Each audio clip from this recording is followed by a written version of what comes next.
trasladan al mundo entero desde Francia. Le tenemos información de lo que ha trascendido en esta jornada allá en ese país. Buenas noches, somos Telediario. Buenas noches, mucho terror se vive en Europa, principalmente en la capital francesa, París. Y de esto y más le informaremos a continuación. Aquí están los titulares. Terror en Francia. Múltiples ataques terminan con vida de más de un centenar de personas.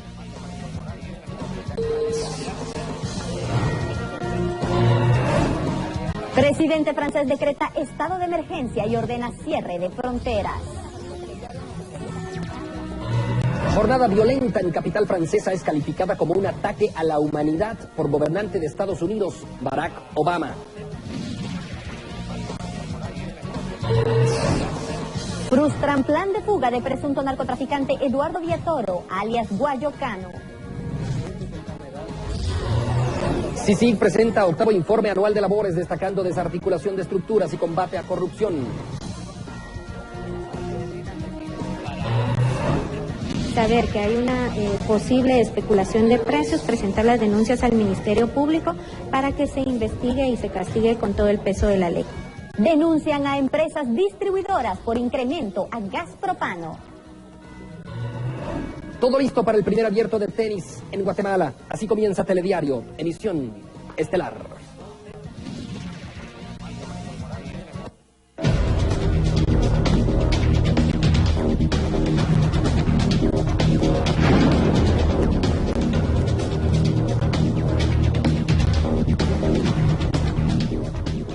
Como se lo anticipábamos, momentos de terror se viven en la capital de Francia, París, donde esta noche se registraron una serie de ataques. Bueno, y hasta el momento las autoridades confirman, Vanessa, la muerte de más de un centenar de personas. Il y a même pas une minute là. Explosion. À Evans. Une bombe a explosé. Imágenes que han quedado en el recuerdo de miles de personas. Una historia que no es nueva en Francia. Una fuente policial confirmó a EFE los 2 tiroteos en el centro de París, así como 3 explosiones registradas junto al estadio de Francia, donde se jugaba el encuentro amistoso de fútbol Francia-Alemania.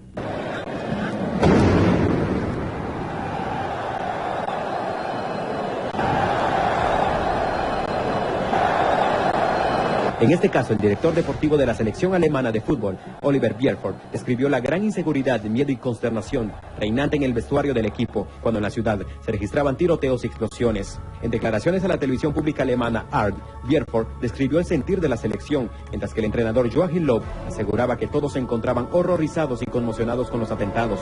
Löw dejó claro que este viernes el resultado del partido que se siguió jugando mientras se conocían las primeras noticias de los ataques quedaba en segundo plano. El primer tiroteo tuvo lugar a eso de las 21:30 hora local, en unas terrazas de unas discotecas en el distrito 10 de París junto al canal Saint-Martin. Según pudo comprobar EFE, varios cadáveres permanecen aún en el suelo, mientras que varios heridos han sido atendidos en el lugar y evacuados a hospitales cercanos. Un testigo de los hechos, identificada como Leslie Gleason, explicó a EFE que el autor de los disparos era un solo hombre que portaba un rifle automático. Oímos un ruido. Al principio pensé que era un camión que estaba tirando piedras, luego un petardo, y después vimos que era demasiado largo para que fuese algo normal. Duró unos 30 segundos, y después vimos a la gente corriendo calle abajo, relató. Poco después, comenzaron los disparos en la cercana sala de fiestas Bataclan, uno de los lugares míticos de la noche parisina, donde tenía lugar un concierto de una banda de rock estadounidense. En paralelo, se registraron al menos 3 explosiones junto al estadio de Francia que causaron, según las primeras estimaciones, 3 muertos. Las fuerzas de seguridad cerraron todas las salidas y entradas al estadio con capacidad para 80.000 espectadores y evacuaron de emergencia. Telediario, información actual.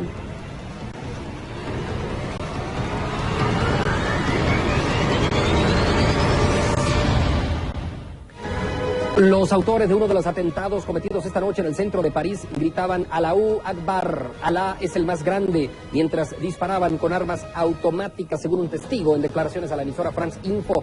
El testigo, que hizo su relato entre sollozos, contó que estaba con su madre en la sala de espectáculos del distrito número 11 y que varios individuos irrumpieron y empezaron a disparar. Contó que escuchó en varias ocasiones a los autores de los tiroteos gritar Allahu Akbar y que después de una ráfaga, cuando parecía que los presuntos terroristas se habían marchado, logró al fin escapar con su mamá.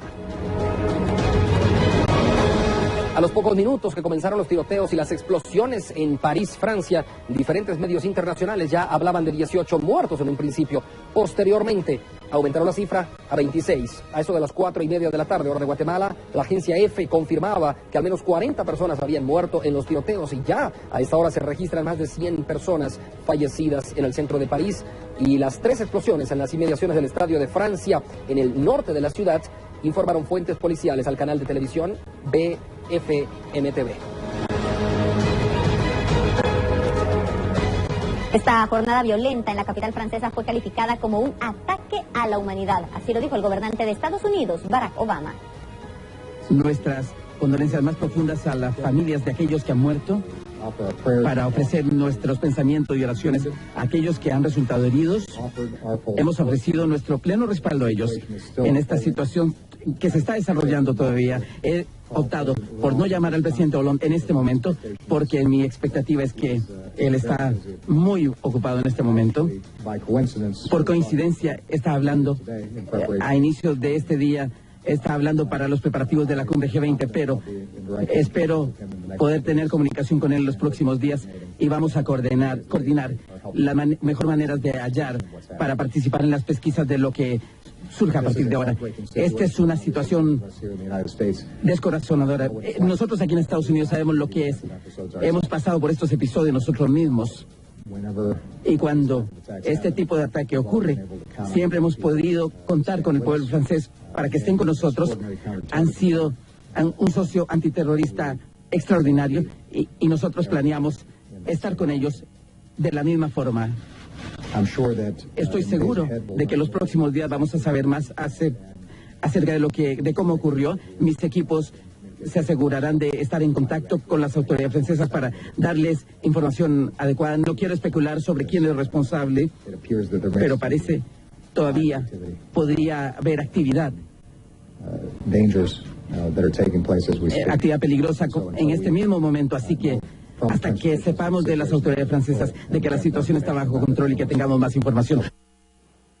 Mientras tanto, el presidente de Francia decretó estado de emergencia y ordenó el cierre de fronteras. Estado de urgencia será decretado, lo que significa que algunos lugares serán clausurados, el tráfico podría ser prohibido y habrá también unas pesquisas que se podrían llevar a cabo en el centro de París. El estado de emergencia será para el conjunto del territorio. Es una prueba terrible que una vez más nos pone en dificultades. Sabemos de dónde vienen, quiénes son ellos, quiénes son esos terroristas. En estos momentos tan difíciles tengo un pensamiento para las víctimas muy numerosas, las familias, los heridos. Tengamos compasión, tengamos solidaridad, pero unámonos, tengamos sangre fría frente al terror. Francia tiene que estar y ser fuerte, grande, y las autoridades del Estado fuertes. Así seremos. También llamo a la responsabilidad de todos. Lo que los terroristas quieren es asustarnos, espantarnos. Y es para tener miedo, estar espantado. Pero con ese espanto está una nación que sabe defenderse, movilizar sus fuerzas y una vez más podrá vencer a los terroristas. Franceses, francesas, todavía no han terminado las operaciones y hay algunas todavía difíciles. En este mismo momento, las fuerzas de seguridad están asaltando un lugar en París. Les pido que mantengan aquí toda la confianza en lo que podemos hacer con las fuerzas de seguridad para preservar nuestra nación de estos actos de terrorismo.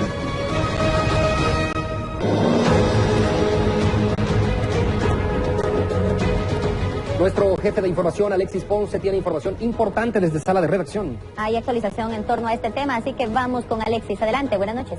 Vanessa, Andri, muy buenas noches para ustedes. Así es, una noche trágica y de terror se vive en Francia. Se tiene información de último momento acerca del despliegue de las fuerzas de seguridad en el Teatro Bataclan. Como se conoció, este grupo de personas ingresó a este centro de recreación, tomó como rehenes a quienes se encontraban disfrutando un concierto de heavy metal. Hay que destacar que esta banda es de origen estadounidense. En el operativo de las fuerzas de seguridad francesas se conoce que al menos 3 de los atacantes habrían fallecido, pero se habla también que las personas que estaban presentes en el lugar, alrededor de 100, perdieron la vida en este ataque ocurrido en el Teatro Bataclan. Hay además que mencionar que se tiene la información de que como parte de este estado de emergencia han sido desplegados 2.000 militares en las calles de París. También se ha dado a conocer que todos los eventos públicos en la capital francesa han sido suspendidos y se espera que ningún museo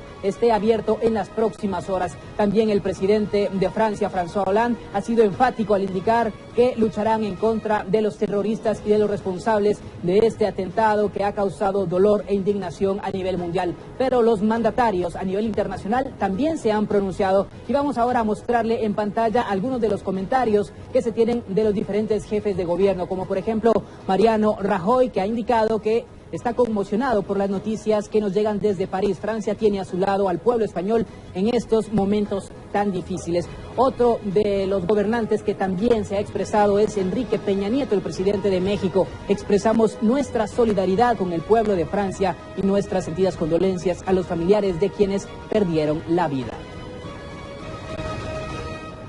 México condena enérgicamente los ataques ocurridos este día en París. Estos son los 2 mensajes que publicó en su cuenta de Twitter el presidente de México, Enrique Peña Nieto. Y Ollanta Humala, el gobernante de Perú, expresó: el gobierno del Perú extiende su solidaridad al pueblo francés y a su presidente, François Hollande, y rechaza enérgicamente la violencia desatada en París.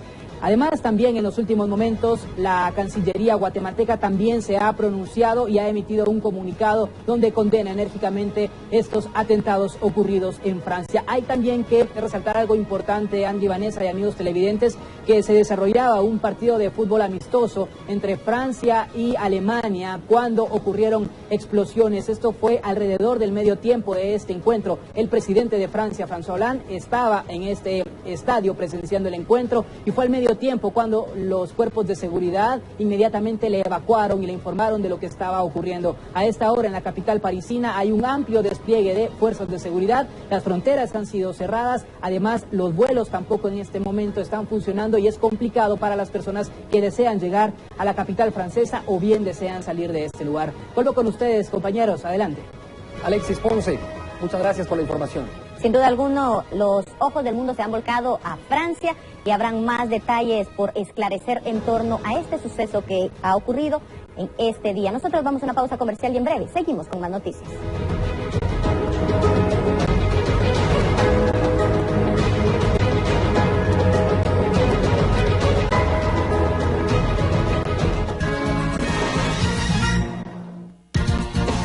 Seguimos informándole esta noche aquí en Telediario. Las diferentes modalidades de la corrupción están contenidas en el informe anual que rindió la Comisión Internacional contra la Impunidad en Guatemala. En este sentido, destacó la intervención de la fiscal general, que se refirió a las debilidades que hasta hace poco padecía el Ministerio Público.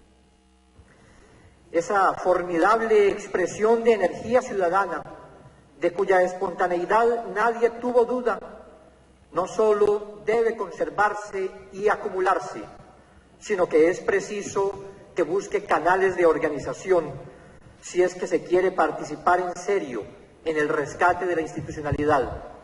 Con este emotivo mensaje dirigido a la sociedad guatemalteca, el dirigente de la Comisión Internacional contra la Impunidad en Guatemala estuvo frente a embajadores de diversos países, autoridades locales y funcionarios, explicando los avances que ha tenido la entidad en el combate a la corrupción. En la presentación del 8º informe de labores, Iván Velázquez destacó que desde el año pasado se trabajó en 3 decisiones principales que iniciaron con la reestructuración del Departamento de Investigación y continuó con la identificación de líneas de investigación. Financiamiento de partidos políticos, corrupción administrativa, corrupción judicial, narcoactividad y despojo de tierras, sistema de aduanas.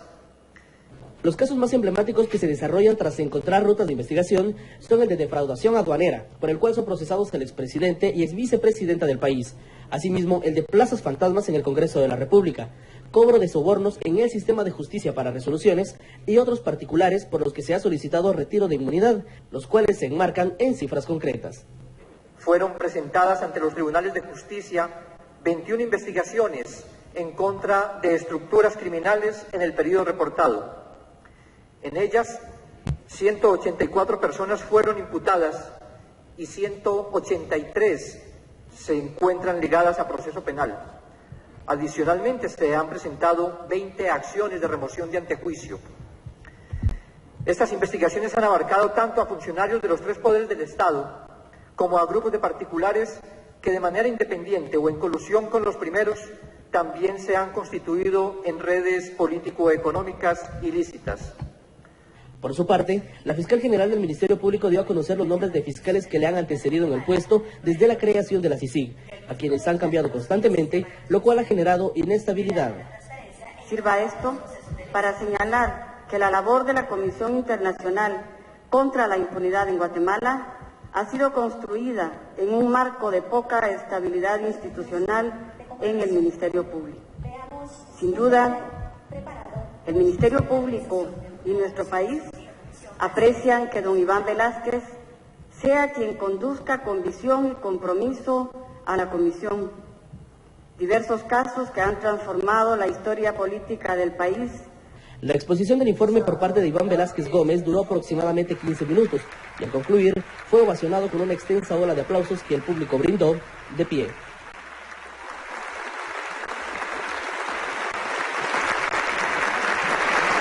Telediario, información actual.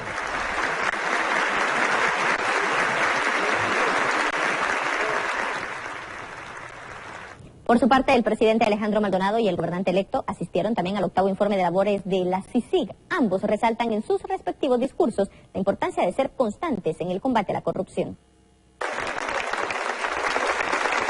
Cuando se discute, se analiza y se piensa en el costo social y económico del delito, son muchos los ámbitos que deben entenderse. Con estas palabras, a través de su discurso, la máxima autoridad del Estado enfatizó en lo importante que es el combate a la corrupción. Esto durante la presentación del 8º informe de labores de la Comisión Internacional contra la Impunidad en nuestro país. Actualmente tenemos una crisis por desabastecimiento hospitalario, por ejemplo. Pero, ¿acaso no incide tan directamente la conducta delincuencial en esos déficits? Maldonado enfatizó en la importancia que tiene en una sociedad el combate a la corrupción. Todo tiene un costo, pero esos costos van siendo redituales para el país en la medida de que podamos disminuir el dramático índice de criminalidad que padecemos los guatemaltecos. A mí todos los días me entregan el informe diario de la criminalidad en Guatemala. El mandatario también hizo un llamado a las nuevas autoridades de gobierno para que continúen combatiendo la impunidad. Todo lo que principia, si no tiene vigor, si no aprende a vivir por sí, se va a perder. Telediario, información actual. Ahora cambiamos de tema. Eduardo Villatoro Cano, alias Guayo Cano, habría intentado fugarse de la cárcel del cuartel Matamoros, donde se encuentra recluido. Luego de recabar información de inteligencia, este viernes se montó una requisa en el centro carcelario Matamoros, ubicado en la zona 1 capitalina. La misión era encontrar ilícitos en celdas de privados de libertad, pero grande fue la sorpresa cuando al revisar la número 4, que corresponde a Eduardo Villatoro Cano, encontraron un cuaderno, en cuyas hojas tenía plasmado un dibujo y varios números de teléfono. Al realizar un análisis, se determinó que se trataba de un bosquejo elaborado por el recluso, mediante el cual planificaba una posible fuga. Fue una requisa la que se planificó y como consecuencia de ella pues se descubrió algún mecanismo de planificación, posiblemente de una fuga de este privado de libertad. Pues en un cuaderno algunas anotaciones manuales a través de las cuales de alguna forma se puede pensar que se estaba planificando una fuga del centro carcelario con la utilización de algunos esquemas del lugar. Luego del hallazgo, ahora se analizan nuevamente los protocolos de seguridad para determinar si se traslada al recluso a otro centro de máxima seguridad. En este caso, pues se hará un análisis para evidenciar el nivel de riesgo que se ha detectado y establecer a qué lugar él podría ser trasladado que pudiera generar algún nivel mayor de seguridad. Guayo Cano es indicado de varios delitos por narcotráfico, pero también fue ligado a proceso penal por el asesinato de 9 policías en la estación de Salcajá, Quetzaltenango, ocurrido el 13 de julio de 2013, en el cual están vinculadas otras 24 personas indicadas de integrar una banda de sicarios y un blanqueo de dinero por el aparente trasiego de estupefacientes. Telediario, información actual.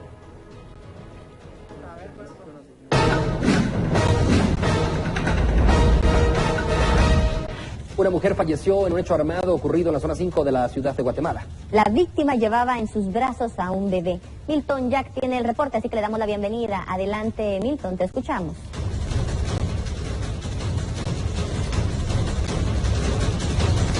Muy buenas noches para cada uno de nuestros televidentes. Es un gusto poder saludarles la noche de este viernes 13. Y es que esta tarde se registró un ataque armado en un sector de la zona 5 de la ciudad capital, que dejó como saldo una mujer fallecida y un menor de aproximadamente 2 meses herido, que fue trasladado a la emergencia del Hospital General San Juan de Dios. Pero será el representante de los bomberos municipales quien nos dé más detalles. El armado ocurre en la 31 avenida frente al numeral 16-53 de la zona 5, Colonia El Esfuerzo, donde lamentablemente fallece una persona de sexo femenino. Varios vecinos, al darse cuenta de este ataque armado, llaman a bomberos municipales, por lo que de inmediato se moviliza una unidad de paramédicos. A su llegada constatan que efectivamente en las cintas asfálticas se encuentra fallecida una persona y se dieron cuenta que lamentablemente se encuentra fallecida a consecuencia de heridas de proyectil de arma de fuego que presenta en el tórax. Al lugar se hizo presente la señora Irma Florencia, quien indicó que al momento que esta señora cayó por las heridas de proyectil de arma de fuego, llevaba en brazos a un bebé, que es el hijo de la señora Irma Florencia. Este niño es de 2 meses y responde al nombre de Santiago Sazo. Bomberos municipales lo evalúan y constatan que presenta 2 heridas, por lo que de inmediato es trasladado a la sala de urgencias del Hospital San Juan de Dios. Según médicos de turno, indicaron que estas heridas son posiblemente de un rozón de proyectil de arma de fuego, por lo que de inmediato es atendido en sala de pediatría de este hospital. De este suceso surgen varias hipótesis. Una de ellas se presume que se pretendía robar al menor. Sin embargo, la mujer, al percatarse con su vida, frustró el robo. Mientras tanto, las autoridades del Ministerio de Gobernación y del Ministerio Público han indicado que continúan con la búsqueda de los responsables de este hecho lamentable. Es mi reporte a esta hora de la noche. Soy Milton Jack, con imágenes de Michael López. Regresamos al set principal. Muy buenas noches para todos nuestros televidentes y desde ya un feliz inicio de fin de semana. Faltan 28 minutos para las 8 de la noche aquí en Guatemala. Vamos a la pausa comercial, quédese en compañía de Telediario.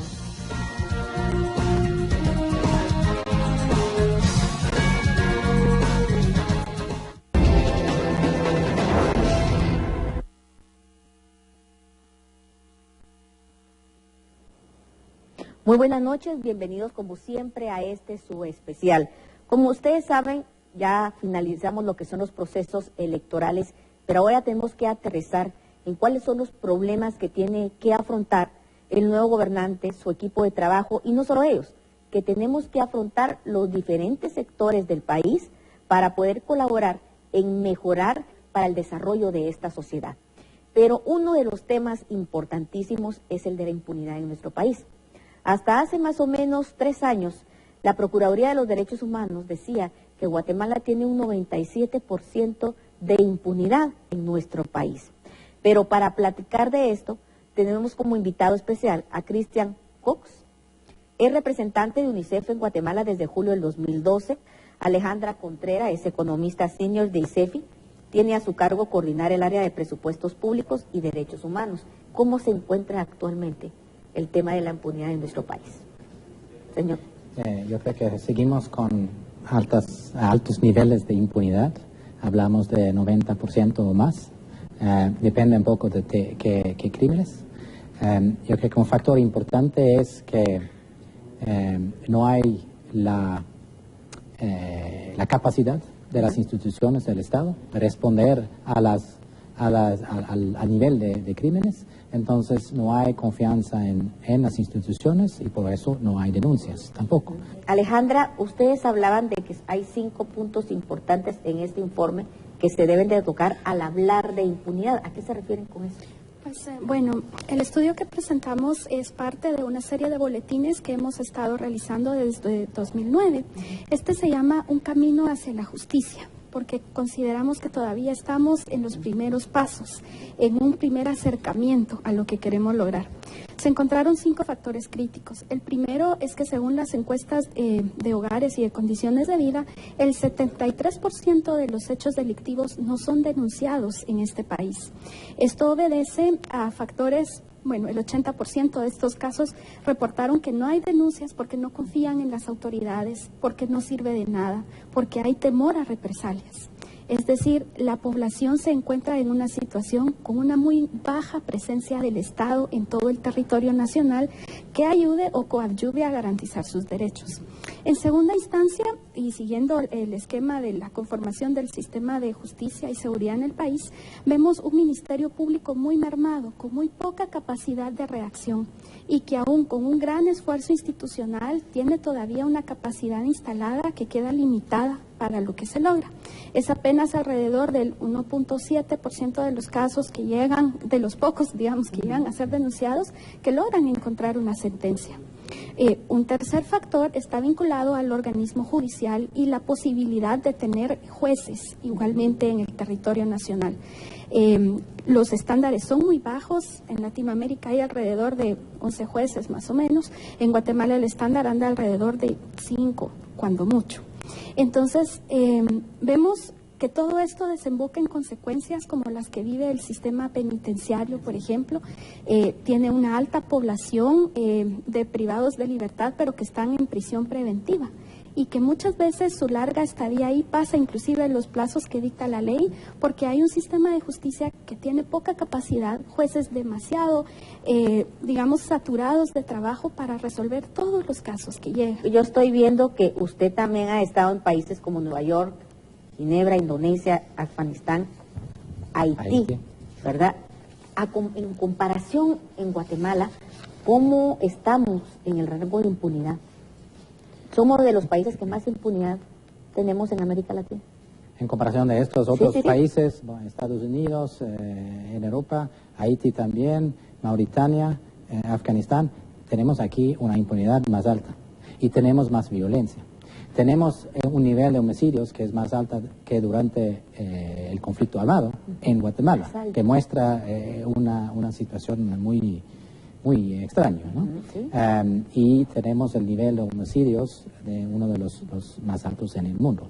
Esta región, y sobre todo el Triángulo Norte, Honduras, El Salvador y Guatemala, muestran las cifras más altas en el mundo, si hablamos de homicidios. Pero no hay que olvidar otros tipos de violencia. Si hablamos de la niñez, que es nuestro mandato, nuestro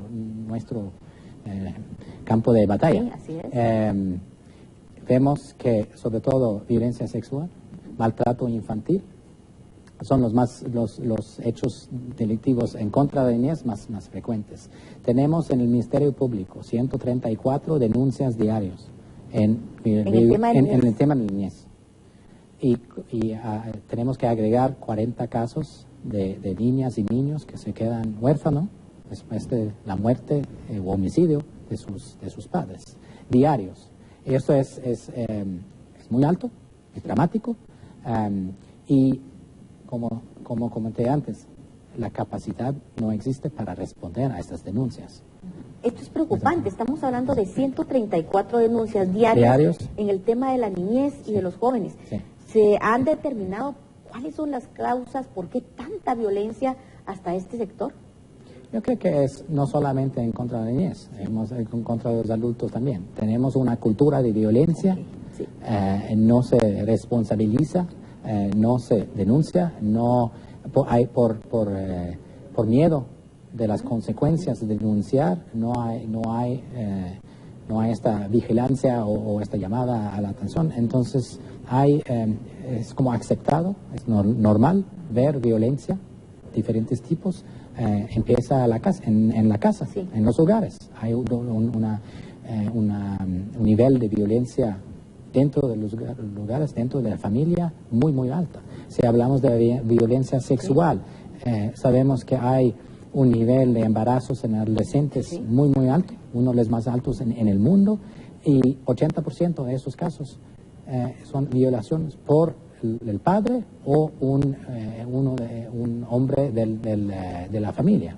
Entonces, y eso es lo más difícil realmente a ver y encontrar, porque es dentro de la casa. Me llama la atención cuando usted dice estamos viviendo una cultura de violencia. La violencia la tenemos, los homicidios son más en esta época que en el enfrentamiento armado. Qué preocupante es esa situación. Yo quisiera llamar la atención, por ejemplo, que mientras la tasa nacional de homicidios ha sido de 34 aproximadamente, para jóvenes o más bien adolescentes varones entre 17 y 18 años es de 55 por cada 100.000 habitantes. O sea, estamos viendo que tenemos prácticamente una situación de conflicto bélico sin estarlo.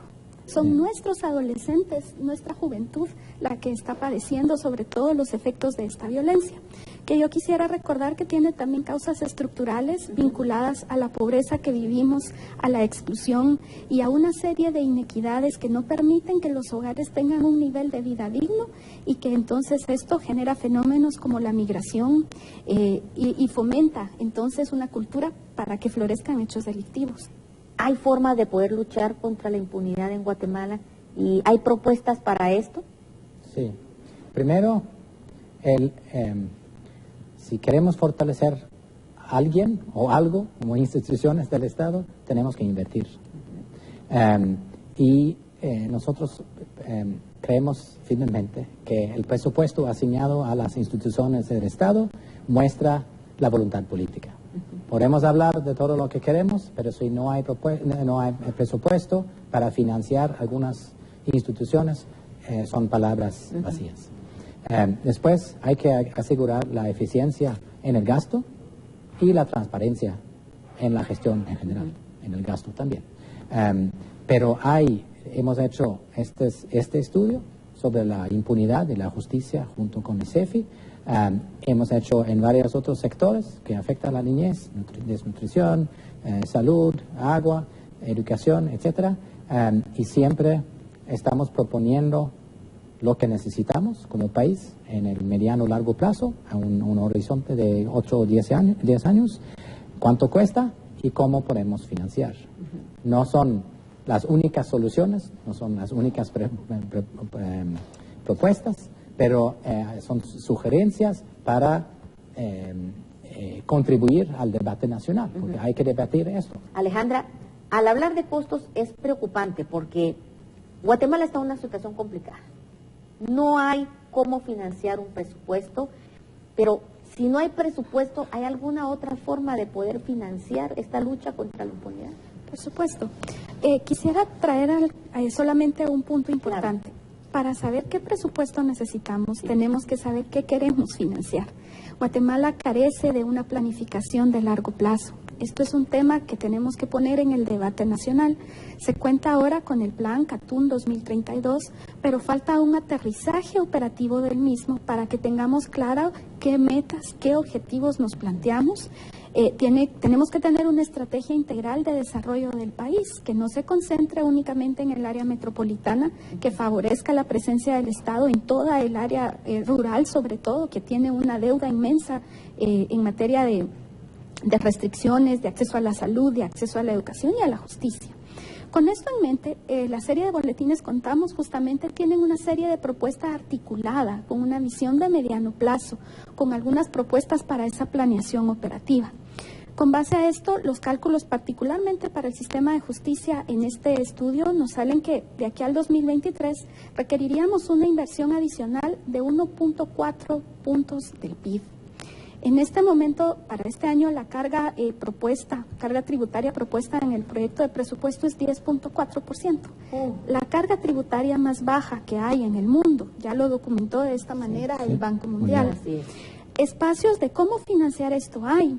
En ICEFI creemos fehacientemente que es imperativo un diálogo nacional que tenga una visión de mediano plazo sobre el financiamiento del Estado. El estudio ofrece opciones como la disminución de la evasión fiscal. En Guatemala son 20.000 millones de quetzales la evasión entre el IVA y el impuesto sobre la renta. Es decir, el Ministerio de Educación, Salud y un poquito más todavía nos alcanza para otro poquito. Si solo reducimos esto, por supuesto, para reducir la evasión estamos hablando que se requiere una SAT pues que tenga la capacidad institucional de hacer esto. Y el habilitamiento de medidas, hay algunas inclusive legislativas, por ejemplo, regulación del secreto bancario con fines fiscales para poder hacer una buena, revisión y auditoría por parte de la SAT, o por ejemplo el combate a paraísos fiscales, la regulación de esa renta mundial. Espacios de cómo mejorar, claro que los hay. Lo que necesitamos es fortalecer la institucionalidad, encontrar esos mecanismos de gestión que faculten a las instituciones a ser fortalecidas. Estamos en un debate amplio, eso es transversal, que necesitamos una ley de contrataciones que sea efectiva, un servicio civil que nos garantice profesionales. En el caso de la justicia, los jueces necesitan la carrera judicial. Igual el caso para el Ministerio Público, la carrera de la Fiscalía también debería existir. Esto garantiza que hayan funcionarios dedicados a su trabajo que puedan brindar el impacto. La moral tributaria en Guatemala va a levantarse cuando la población sienta que los servicios están para todos y todas, que son efectivas y que si tengo un problema puedo ir a denunciarlo y voy a encontrar a alguien que se preocupe y va a haber un mecanismo de sanción también si hay una falta contra alguno de mis derechos. No, algo muy importante que ustedes mencionaban es esto de la moral tributaria y la cultura tributaria en el país. Y sí, muy cierto, el Banco Mundial, si no estoy mal, en el 2014 en su ADN de Guatemala era muy claro, donde decía 25% de evasión de IVA de empresas medianas y grandes, ¿verdad? Un impuesto que ya estaba pagado, ¿sí? Y el resto 68% del ISR. La transparencia en el gasto público podría ayudar de alguna manera. Bueno, hay varios mecanismos. Uno, por supuesto, es el fortalecimiento de la Superintendencia de Administración Tributaria. Pero también no hay que olvidar el papel de la población. La auditoría social es fundamental, rendición de cuentas, el seguimiento de todos los portales.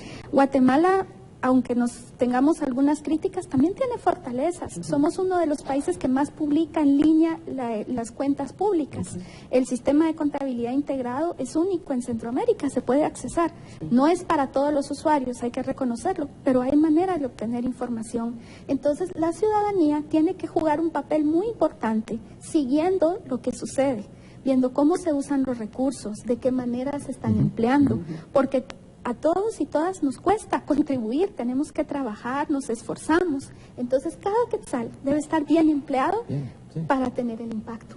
Esta serie de entrevistas que hemos iniciado ahora es para dar una luz de que de alguna manera hay esperanzas, ¿verdad? En nuestro país. Hay opciones y hay formas para poder salir adelante y que de alguna manera sabemos que las próximas autoridades van a tomar en cuenta. ¿Qué sería lo más importante para que ellos tomaran en cuenta en este tema de la impunidad, de este camino hacia la justicia? Hay que considerar y seriamente que este es un debate de mediano y largo plazo, que debe de haber una planificación fortalecida y que los recursos deben existir y estar asignados donde deben estar. El fortalecimiento de la institucionalidad es fundamental porque todo recurso va a tener que ser bien usado para que tenga impacto. Y que debe recordar que la cobertura es a nivel nacional, donde no hay presencia del Estado. Esto tiene réditos de gobernabilidad que son fundamentales para cualquier gobierno, pero sobre todo formulan y promueven los derechos de las personas. Hemos llegado al final de esta entrevista que nos están dando luces. Es una serie de entrevistas donde de alguna manera estamos poniendo en la mesa, sobre la mesa, los problemas que hay, pero asimismo hay soluciones. Y lo importante es que los guatemaltecos nos acostumbremos no solo a señalar y a criticar, sino a proponer y a actuar en forma positiva, a construir un país, ¿verdad? Más que a destruirlo muchas veces con lo que decimos y la forma en que lo hacemos. Muchísimas gracias al señor Cristian Escoop, él es representante de UNICEF en Guatemala, y Alejandra Contreras, ella es economista de ICEFI, y sabemos que este tipo de estudios tienen que ayudar a las próximas autoridades. Muchas gracias. Muchas gracias. Y a ustedes, amigos, gracias por acompañarnos una vez más.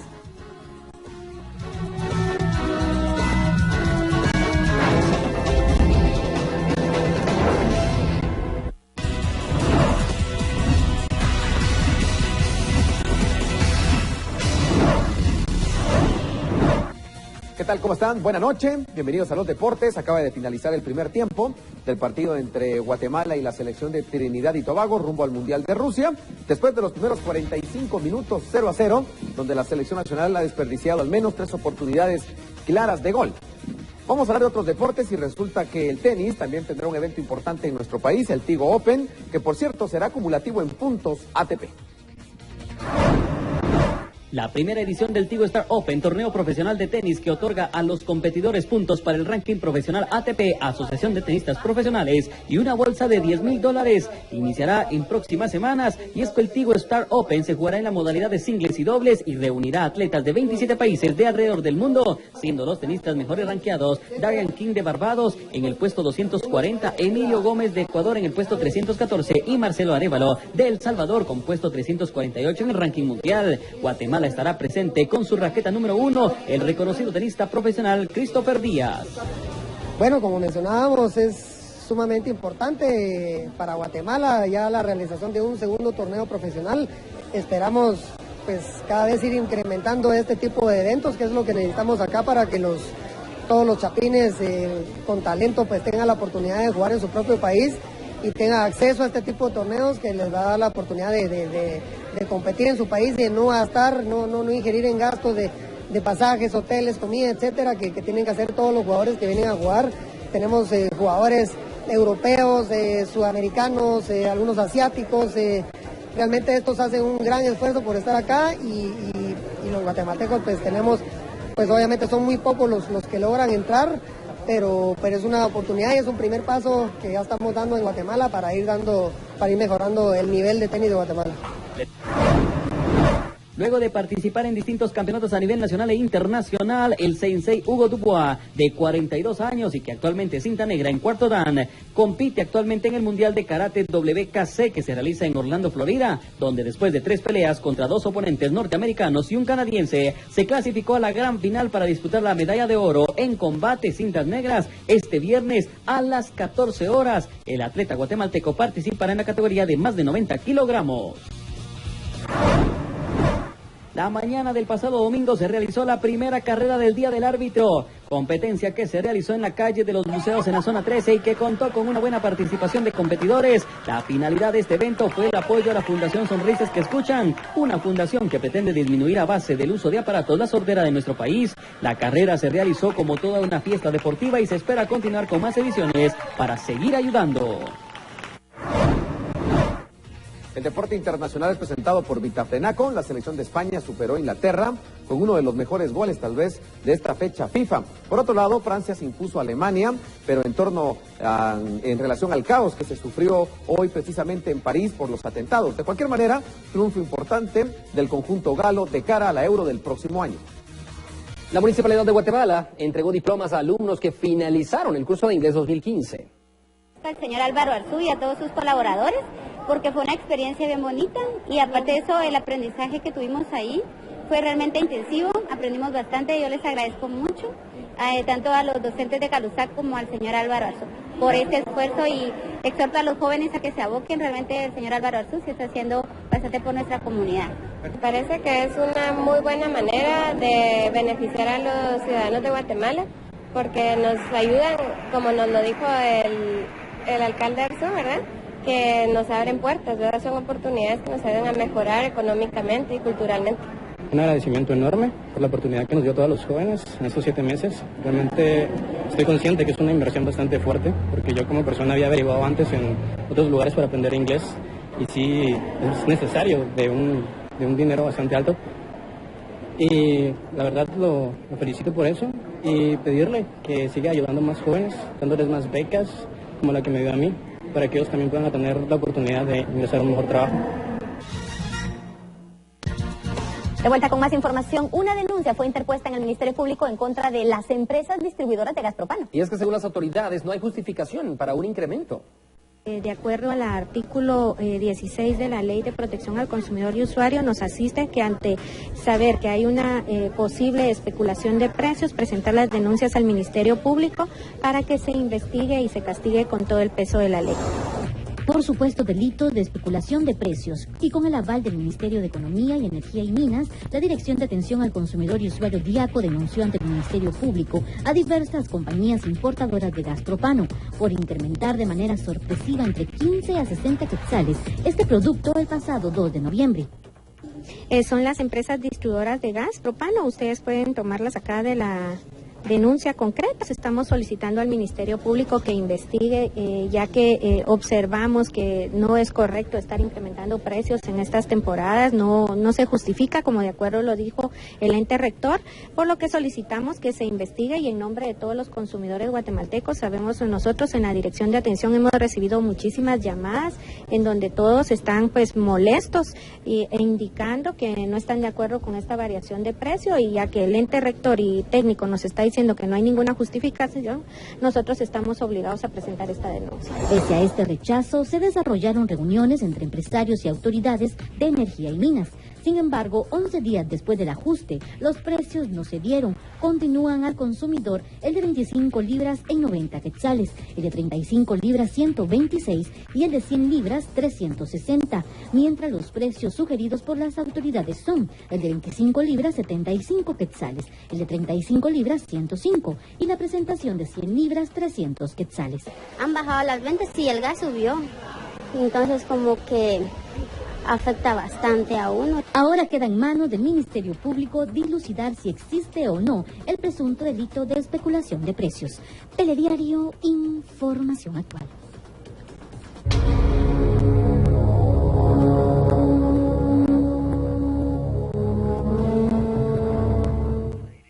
Buenas noches, soy Ronnie Pujún y hemos preparado más información respecto al problema de la desnutrición aquí en nuestro país. Y es que no se perciben los supuestos avances, informes oficiales en materia de la reducción de la malnutrición, eso según analistas. Pero según cifras oficiales, han invertido más de 15.000 millones de quetzales en programas de atención a poblaciones que sufren desnutrición. La desnutrición aguda es como haberle dado a un niño la pena de muerte. Sin embargo, hacía él la diferencia. La desnutrición crónica es condenar a alguien a cadena perpetua. Esta opinión sigue siendo compartida por el Instituto de Nutrición de Centroamérica y Panamá, pues aunque el problema de desnutrición aguda y crónica fue confirmado en 1966, cuando se concluyó que el 70% de la población infantil la padecía, por hoy aún se estima que la mitad de los menores de 5 años la sigue padeciendo. Lo peor son las secuelas. Es un niño que no va a tener la misma habilidad, capacidad e interés para poder aprender. Es un niño cuya inteligencia no se va a desarrollar de la forma que nosotros quisiéramos. Su desarrollo visual, su desarrollo a nivel cerebral va a estar siendo afectado de una forma importante. Su capacidad física y todo el potencial de crecimiento y desarrollo. Durante los últimos años, para la ejecución del Pacto Hambre Cero, el Estado ha invertido más de 5.500 millones de quetzales anuales en combate a la desnutrición, priorizando 166 municipios. 2014 tuvo una reducción del 15% de desnutrición aguda y el año 2015 tiene una reducción del 14% relacionada al año 2014. Hemos estado reduciendo desnutrición crónica más allá del ritmo del que se venía haciendo. 0.4% puntos porcentuales era la tasa de reducción en todo el país anualmente hasta el año 2011 y la evidencia nos ha dicho de que podemos hacer un poco más del doble o el triple de eso. El Ministerio de Salud dejó de jugar un papel importante por la crisis en el sistema. Cuando se le atribuyeron una serie de funciones al Ministerio de Salud, pero no se le incrementó el presupuesto para su funcionamiento, desde ese momento sabíamos que se iba a presentar ciertas dificultades. La PDH también sugiere que hay deuda en los resultados. Hay un retraso en el cumplimiento de los programas establecidos que no han tenido un resultado óptimo, por ejemplo, el plan de la ventana de los 100 días, el programa Hambre Cero, que todavía pues quedan mucho a deber. Representantes de organismos internacionales hablaron sobre la situación del país. Ocupa el primer lugar a nivel del continente americano, ocupa el quinto lugar a nivel mundial. Esto es realmente crítico porque Guatemala es considerado un país de ingreso medio y tiene índices de desnutrición crónica similares a los países del África subsahara. Es decir, estamos con los mismos niveles de desnutrición de los países más pobres del mundo. Existe, digamos, la dificultad de presentarse ante el escenario internacional reconociendo que Guatemala, sufre todavía de niveles de desnutrición muy elevados. Y los analistas concluyeron: la mayor cantidad de resultados pues no han sido lo que todos queremos para el país, una niñez que va a enfrentar un círculo de la pobreza del cual no van a poder salir. Y esto compromete las posibilidades de desarrollo de Guatemala tanto en la actualidad como en el mediano y en el largo plazo. Cabe mencionar que el Pacto Hambre Cero ofrecía reducir en 10 puntos porcentuales las cifras de desnutrición crónica infantil. Telediario, información actual. Y es que una de las prioridades para combatir efectivamente la hambruna es hacer eficiente y fortalecer el sistema de salud. Este sería apenas uno de los retos que afronta el Estado guatemalteco. Pero si usted quiere conocer más información, le invitamos a que no se pierda el domingo nuestro reportaje especial en nuestra emisión dominical. Mientras tanto, hacemos una pausa. Mis compañeros Andri y Vanessa regresan pronto.